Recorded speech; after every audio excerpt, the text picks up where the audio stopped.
zdravíme z naší třídy, která je ve fyzické učebně neboli v chemické učebně. Všichni jsou tady debilové, všichni tady běhají. Ano, podíváme se na naši třídu. Ano, vidíme pana Michala. Ahoj. Hoj. Výborně.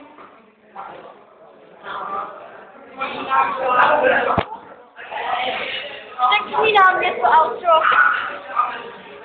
Ne, jako něco, aby si řekla. Ale no. Já nebudu vaše ty debilní. Ne, něco řekni. Co nám, povíš, Kubo? Velké hovno.